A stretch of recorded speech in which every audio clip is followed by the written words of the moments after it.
tomto videu sa dozviete od Atirasa dosiaľ nepočuté informácie. V tomto prípade to bude tak moc šokujúce a tak unikátne, že to vyrazí dých aj temným silám. Nikdy nedúfali, že sa to ľudstvo niekedy dozvie. Generálnemu veleniu gréckej armády je známe, že technológia GRIS umožňuje od roku 1978 radiografické snímkovanie vnútra mesiaca pomocou všeobecných rýchlostných záznamníkov klasifikácie CX-1012.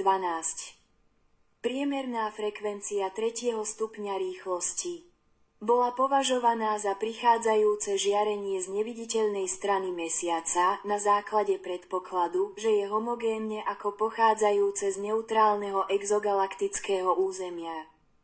Rádiografia vytvorila obraz sférického telesa úplne kovového zloženia, ktoré má kovové steny široké 30 až 40 kilometrov uzavreté v geodetickej sieti kovových tyčí s hrúbkou 500 metrov a dĺžkou 25 až 100 kilometrov.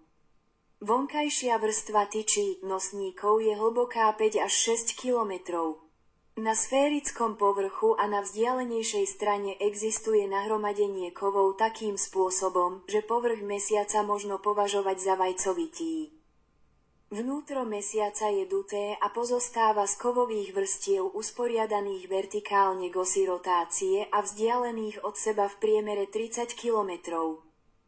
V strede tejto kovovej štruktúry sa nachádzajú banky pevných kovových hmôt, ktoré vďaka vysokofrekvenčnému vyžarovaniu rýchlosti CX-106 2. stupňa pripomínajú banky jadrových reaktorov. Zvyšok mimoriadne zložitej vnútornej architektúry nie je pre vrchné velenie zaujímavý. Zvonku je táto kovová vajcovitá štruktúra spravidla pokrytá nepravidelnou hmotou horninového materiálu.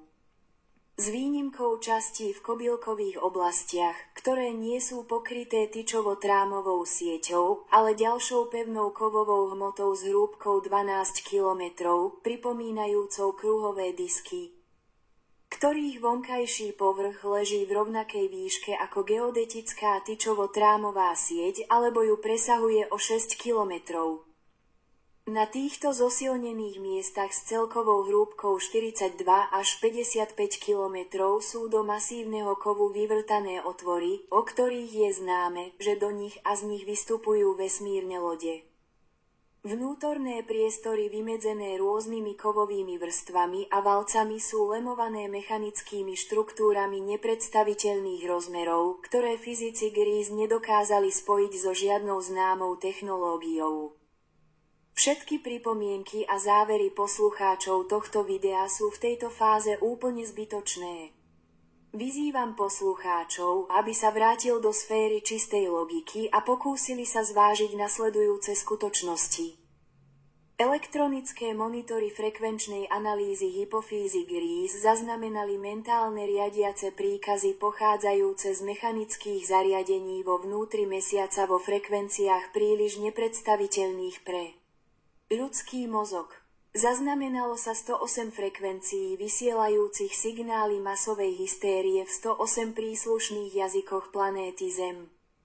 Tieto signály masovej hystérie obsahovali príkazy na náboženské, politické, sociálne, ekonomické a kultúrne správanie vedy, umenia, techniky národom planéty. Zahŕňali aj strategické a geopolitické príkazy národom planéty. Z mesiaca, ktorý sa volá Levan, vysielajú non-stop na ľudstvo nebezpečné frekvencie. Programujú tým ľudstvo i vtedy, ak spíte. Zlé sny a akékoľvek sny sú presne to, čo oni vysielajú. Každý astrológ, mák, médium, posadnutí, duševne chorí, blázni, zločinci, čenelím, to všetko robia oni z mesiaca na príkaz Jahveho nám známeho ako Satan. Zabudnite na ľudí, čo tvrdia, že sú médium. Aj že čenelujú alebo majú hlasy v hlave od vysokých bytostí. Všetci sú čisté posadnuté zlo. David Icke je toho príklad. Aj ľudia ako Alex Jones, Benjamin Fulford, David Wilcock, Alex Collier a iní. Alex Collier je kapitola sama o sebe a bude o ňom natočené video, pretože je to čisté zlo a bude odhalený. Jeho skutočné meno je Ralph Amigron. To, že ho mám na kanáli, neznamená, že to neviem. Len musel byť vystavený na oči tak ako aj ostatní sociopati. Na druhej strane pseudogéniovia a pseudofalošní hebrejsko-mongolskí posadnutí vedci na astronomických fórach stále trvajú na tom, že mesiac nie je dutý. Snívajte ďalej. Mesiac sa neotáča, lebo tam bol umelo donesený a umelo ukotvený drakoniánmi pred 13 500 rokmi. Pokúšali sa ho tam doniesť a ukotviť už pred 20 000 rokmi pred našim letopočtom, ale vtedy sa im to nepodarilo. Jedno, čo viem s istotou, že tento satanský výtvor Jahveho raz a navždy zmizne a už tu nebude, pretože ak nás Andromédania oslobodia, oni mesiac zvaný Levan odnesú preč. Ani sa tým satanisti netaja a ukazujú vám to vo filme ako film Moonfall a po česky s názvom Pád měsíce. Apropo, na záver, symbol Diovho hromobytia je hyperzbraň Maser. Vidíte dvojité epsilon, dvojitú ladičku. Tie temné frekvencie temných síl práve tieto ladičky likvidujú, tak ako aj HARP a chemtrails.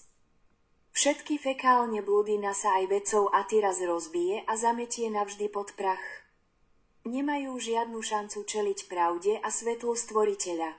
Počuli ste slová 14-hviezdičkového andromedánskeho generála Atirasa.